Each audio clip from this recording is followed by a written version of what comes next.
Hello student, मैं M के sir. आज हम लोग कक्षा 10 गणित में उदाहरण 6.2 के सभी उदाहरण 1, 2 और 3 को हल करेंगे। आइए देखते हैं पहला हमारा उदाहरण है कि यदि कोई रेखा त्रिभुज ए बी सी की भुजाओं ए बी और ए सी को क्रमशः डी और ई पर प्रतिच्छेद करे तथा भुजा बी सी के समांतर हो तो सिद्ध कीजिए कि ए डी बटा में ए बी बराबर ए ई अपान में ए सी। तो सबसे पहले हम क्या करेंगे, एक त्रिभुज जो है कि बना लेते हैं। सबसे पहले हम एक त्रिभुज को बना लेते हैं। उसके बाद हमसे कहा गया है कि त्रिभुज क्या है, ए है, बी है और सी है। ओके, उसके बाद आपसे कहा है कि भुजा ए बी और ए सी को क्रमशः भुजा ए बी और जो है कि ए सी को क्रमशः बिंदु डी मान लीजिए यहाँ, और यहाँ पर क्या करती है, काटती है इस प्रकार। तो ये डी है आपका और ये ई पर मान लीजिए काटती है ये रेखा। ठीक है, तो आगे हमें कह रहा है कि बी सी के समांतर हो। ये जो डी ई है बी सी के क्या है, समांतर है। हाँ, चूंकि दिया है कि डी ई समांतर है किसके, बी सी के, तो हम त्रिभुज ना, यदि ये इसके समांतर है तो सीधा सीधा हम क्या कर सकते हैं कि थेल्स प्रमेय से, हाँ, यदि ये समांतर है तो थेल्स प्रमेय से ओके। थेल्स प्रमेय से क्या होता है कि संगत भुजाओं, हाँ, यदि ये भुजा इसके समांतर है तो इनकी संगत भुजाओं का अनुपात क्या होगा, संगत भुजाओं का अनुपात बराबर होगा। तो ए डी बटा में डी बी बराबर ए ई बटा में ई सी। आप देख सकते हैं कि क्या आपको यही प्रूव करना है, नहीं, आपको ए डी बटा में पूरा का पूरा ए बी लाना है। हाँ, पूरा ए बी लाना है, यानी कि छोटे त्रिभुज की भुजा बटे में बड़े त्रिभुज की भुजा का अनुपात हमें लाना है। ओके, तो सबसे पहले एक समान कोणिक त्रिभुज के लिए हमने एक प्रमेय को सिद्ध कराया था, उसी का प्रयोग करके आपको बताया भी गया था कि देखिए यहाँ पर ए डी आपको बचाना है और ए ई और ए दोनों को हटाना है। इन दोनों की सहायता से हमें क्या लाना है, ए बी नीचे लाना है और क्या लाना है, पूरा ए सी। तो हमें क्या करना है कि सबसे पहले दोनों पक्षों का व्युत्क्रम करके, दोनों पक्षों का व्युत्क्रम करके एक जोड़ने पर दोनों पक्षों का व्युत्क्रम करके एक जोड़ना है ना। जिसको बचाना है ना, हमें किसको बचाना है भाई, ए डी को। तो ए डी को हम नीचे रखेंगे, ऐसे ही ए ई को नीचे, अर्थात दोनों पक्षों को हमने क्या कर दिया, व्युत्क्रम कर दिया। हाँ, तो ये हमारा डी बी ऊपर हो गया और ए डी नीचे, और प्लस एक आपने दोनों पक्षों में ऐड किया है, जोड़ा है। इसी प्रकार ये ई सी ऊपर गया और ए ई हमारा नीचे आया और प्लस एक, दोनों पक्षों में हमने एक जोड़ा। इसका हम लेते हैं क्या, एलसीएम लेंगे तो क्या होगा, ए डी और बटा में ए डी। इसी प्रकार इधर ई सी प्लस ए ई और पूरे बटे में क्या हो जाएगा, ए ई। ओके, अब आप देख सकते हैं, हाँ, आप देख सकते हैं कि क्या बन रहा है। हाँ, आप देख सकते हैं कि यहाँ पर डी बी और प्लस ए डी, देखिए क्या बन रहा है, डी बी और प्लस ए डी, ये और ये दोनों मिलाकर क्या हो जाएगा आपका, ए से बी। क्या हो जाएगा, ए से बी, नीचे आपका क्या रहेगा, ए डी। इसी प्रकार आप देख सकते हैं ई सी, ई से सी भुजा, ये भुजा, और प्लस में ए से ई, इन दोनों को जब जोड़ देंगे यहाँ से यहाँ तक तो क्या बन जाएगा, ए सी बन जाएगा, ए सी, और बटा में क्या रहेगा, ए ई। ओके, अब आप देख सकते हैं कि जो आपको लाना है आ चुका है, बस ऊपर नीचे लिखा हुआ है। जो आपको लाना था वह आ चुका है, बस ऊपर नीचे लिखा है। तो आप क्या करेंगे भाई कि पुनः दोनों पक्षों का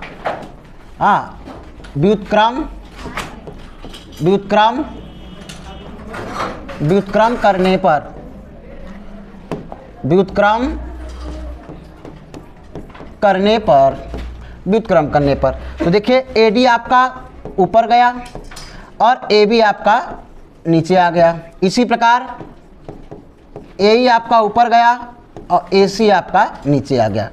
ठीक है, ये आपका क्या हो गया, प्रूफ हो गया। जो आपको लाना था ये आपका आ चुका है, ये आपका प्रूफ्ड हो गया। ओके, उम्मीद है आप सभी को वीडियो पसंद आ रहा होगा। और आगे देखते हैं अगला उदाहरण देखते हैं। उदाहरण नंबर 2 देखते हैं। उदाहरण नंबर 2 को हम लोग देखते हैं। आइए देखते हैं अगला क्वेश्चन नंबर यानी उदाहरण नंबर 2। उदाहरण नंबर 2 कह रहा है कि ABCD एक समलंब है जिसमें AB समांतर है DC के। ये जो हमारा AB है, हाँ AB हमारा समांतर है, AB समांतर है DC के। ये जो AB है ये दिया हुआ है किसके समांतर है, DC के समांतर है। ओके, अगला कह रहा कि असमांतर भुजाओं AD और BC। ये जो हमारा AD है और ये BC है, ये असमांतर है। ये कैसे है, असमांतर है, ये समांतर नहीं है, ये समांतर नहीं है। ओके, आगे देखिए क्या कर रहा है।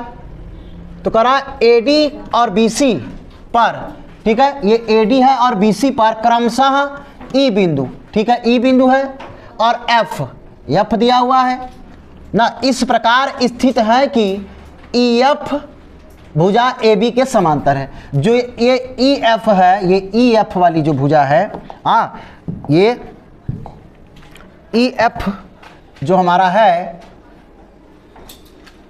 ये समांतर है जो है कि AB के समांतर है। ठीक, तो हमसे कह रहा है कि दर्शाइए कि AE बटा में ED और फिर BF बटा में FC। आप देख पा रहे हैं कि एक चतुर्भुज दिया हुआ है जबकि हम त्रिभुज पढ़ रहे हैं। अगर संगत भुजाओं का अनुपात हमें देख पा रहे हैं कि बराबर करना है तो सबसे पहले चतुर्भुज से हमें क्या करना पड़ेगा, त्रिभुज में इसे बदलना पड़ेगा। ठीक, तो इसके लिए हमें क्या करना पड़ेगा, कुछ रचनाएं करनी पड़ेंगी। बिना रचना के ये हमारा जो है कि त्रिभुज में नहीं बदलेगा। तो आइए देखते हैं कि किस प्रकार से हमें इसे चेंज करना है। तो सबसे पहले जो दिया है उसे लिख लिया जाए।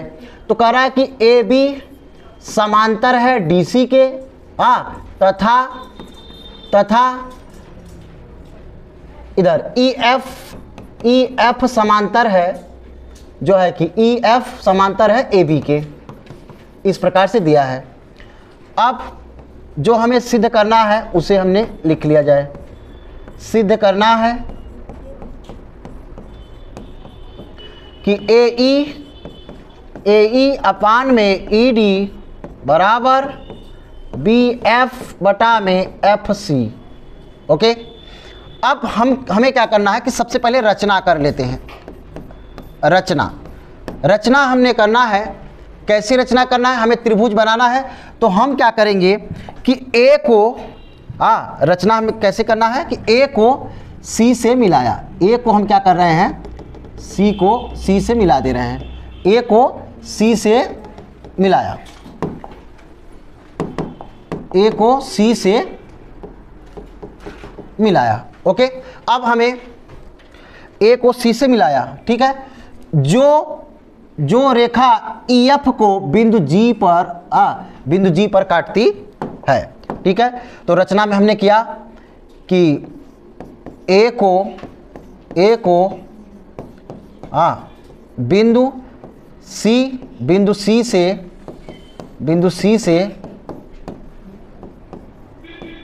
मिलाया।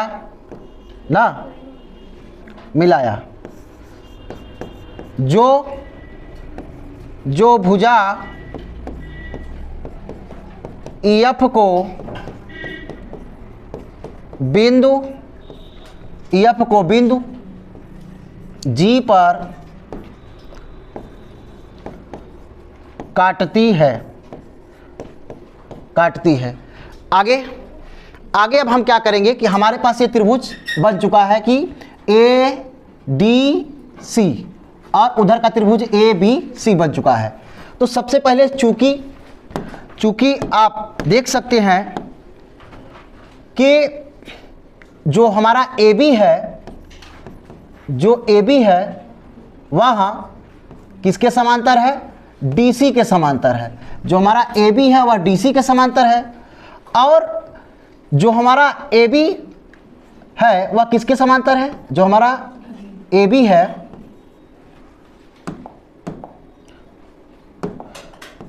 ए बी जो हमारा है वह ई एफ के भी समांतर है, ई एफ के भी समांतर है, ऐसा दिया हुआ है। ओके, कहने का मतलब है ए बी डी सी के भी समांतर है और ए बी ई एफ के भी समांतर है, तो एकदम 100% ई एफ ना समांतर है। तो हमारा ई एफ जो है ना वह किसके समांतर होगा? वह डी सी के भी समांतर होगा। 100% हमारा अगर ए बी ई एफ के भी समांतर है और ए बी डी सी के भी समांतर है, तो ये भी दोनों आपस में कैसे होंगे?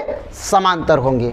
ओके, तो अब आप ध्यान से समझिए कि अगर ई से एफ तक यदि दो रेखाएं हैं, यदि दो रेखाएं ये ई है और ये एफ है, और यहाँ पर डी और ये सी है, यदि ये दोनों समांतर हैं और यहाँ पर कोई बिंदु जी है, तो अगर इधर का इरेज कर दिया जाए, यदि ये दोनों समांतर है, तो इधर का इरेज करने पर क्या ईजी और डीसी आपस में समांतर होंगे कि नहीं होंगे? बिल्कुल समांतर होंगे। भाई ये छोटी सी रेखा और ये बड़ी सी, परंतु होंगे तो दोनों समांतर ही। ओके, आइए इसी प्रकार तब जो हमारा होगा ईजी भी किसके समांतर होगा? डीसी के समांतर होगा। ठीक है, अब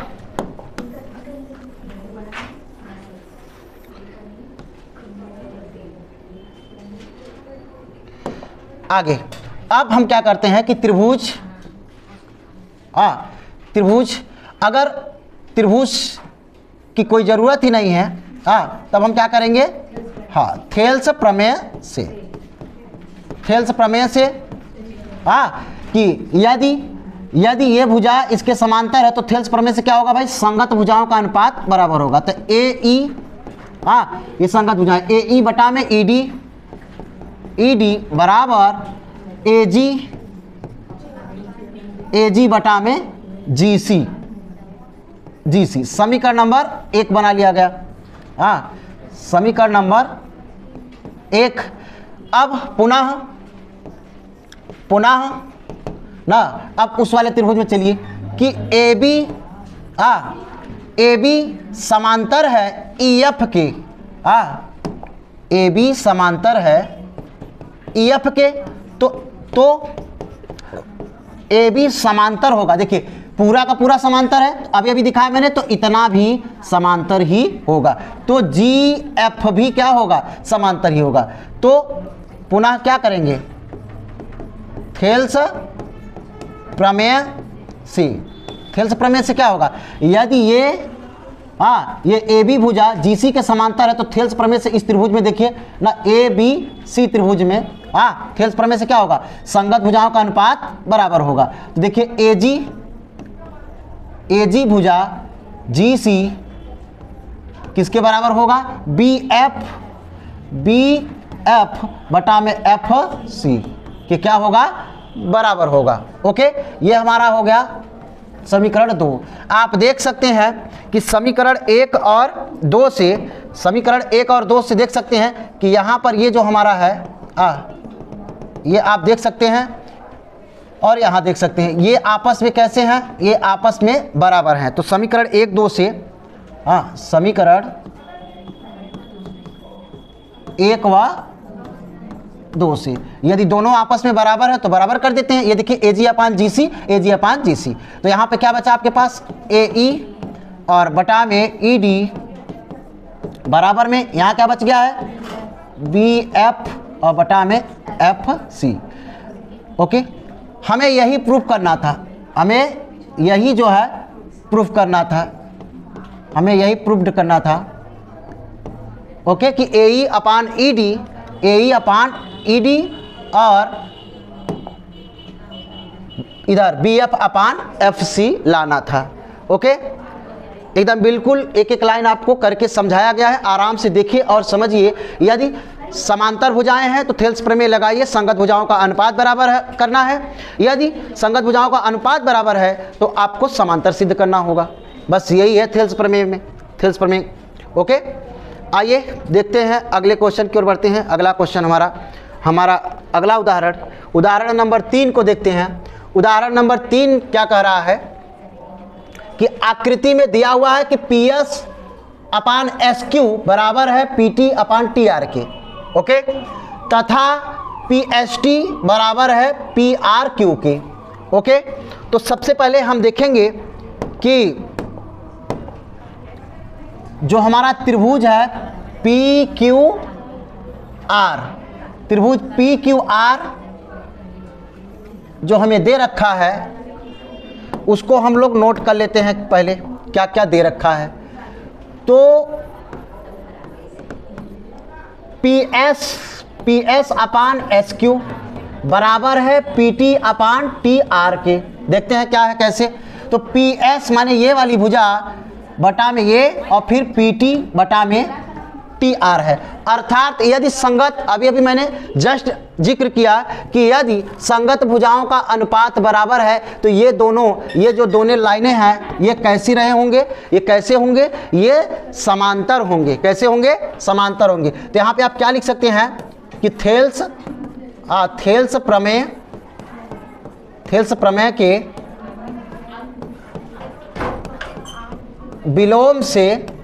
विलोम से ना, तो ST समांतर होगा किसके? QR के, क्योंकि ये संगत भुजाओं का अनुपात बराबर है। तो ये जो दोनों भुजाएं हैं, रेखाएं हैं, ये कैसे होंगे? समांतर होंगे, ओके। यदि ध्यान दीजिएगा, यदि ये समांतर हो गए तो ये संगत कोण होंगे। कौन से कोण होंगे? संगत कोण होंगे।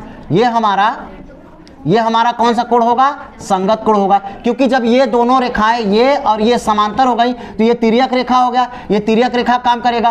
तो हम जानते हैं कि जब दो समांतर रेखाओं को कोई तिर्यक रेखा काटती है तो उसके संगत कोण कैसे होते हैं? बराबर। ये कोण हमारा इस कोण के बराबर होगा और ये वाला इसके बराबर हो जाएगा। तो हम लिख सकते हैं, जो हमें ज़रूरत होगा उस हिसाब से हम लिखेंगे कि PST, देखिए ये वाला कोण PST किसके बराबर है भाई? यहाँ पर ये देखिए किसके बराबर होगा? ये PQR के क्या हो गया? बराबर। समीकरण 1 कर लेते हैं। और एक आपको देख रहे हैं यहाँ पर दिया भी है, क्या दिया है कि PST बराबर दिया है PRQ। ये समीकरण हम 2 कर लेते हैं, ठीक है। तो समीकरण 1 और 2 से आप देख सकते हैं कि समीकरण 1 व 2 से देख सकते हैं कि ये PST है, तो यहाँ पर हम आपस में इसे बराबर कर देते हैं। PQR बराबर PRQ, ओके। ये आपस में दोनों क्या हो गए हैं? बराबर। तो PQR, देखिए ये PQR यानी कि ये जो है, हाँ, ये कोण और PRQ और ये कोण आपस में कैसे हो चुके हैं? इस समय बराबर हो चुके हैं, बिल्कुल समान दिखाया जा चुका है। और आपसे प्रूफ करने के लिए क्या कह रहा है कि सिद्ध कीजिए कि त्रिभुज PQR एक समद्विबाहु त्रिभुज है। समद्विबाहु त्रिभुज के लिए या दो भुजाओं को हम बराबर सिद्ध कर दे या दो समान जो है कि कोणों को सिद्ध करेंगे। तो जब दो समान कोणों को हम सिद्ध करेंगे तो हम प्रमेय जानते हैं कि दो समान कोणों की सम्मुख भुजाएं कैसी होती हैं? बराबर होती हैं। हाँ, यानी कि समान कोणों की सम्मुख भुजाएं कैसी होती हैं? बराबर होती हैं। तो हमें समद्विबाहु त्रिभुज सिद्ध करना था।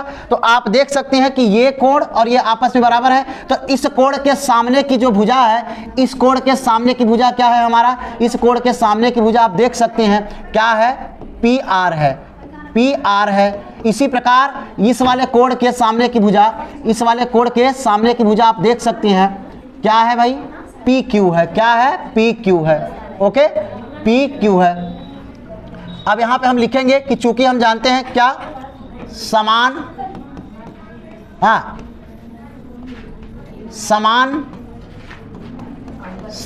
कोणों की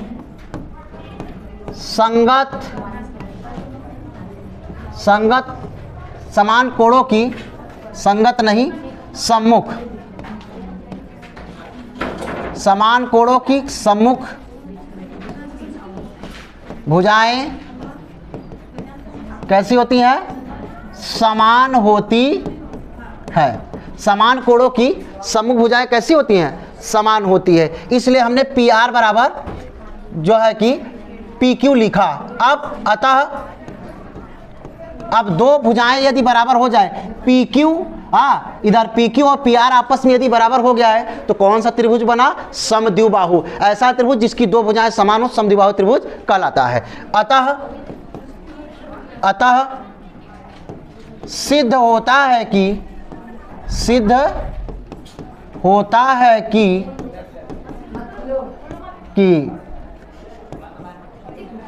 त्रिभुज पी क्यू आर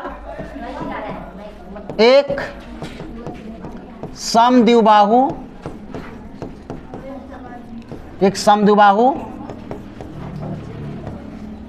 त्रिभुज है। हाँ, पी क्यू आर एक समद्विबाहु त्रिभुज है, ये हमें सिद्ध कर दिया। ओके, उम्मीद है आपको वीडियो अच्छा लगा होगा। वीडियो अच्छा लगे तो लाइक करें, सब्सक्राइब करें और अपने मित्रों में शेयर करना ना भूलें। जय हिंद।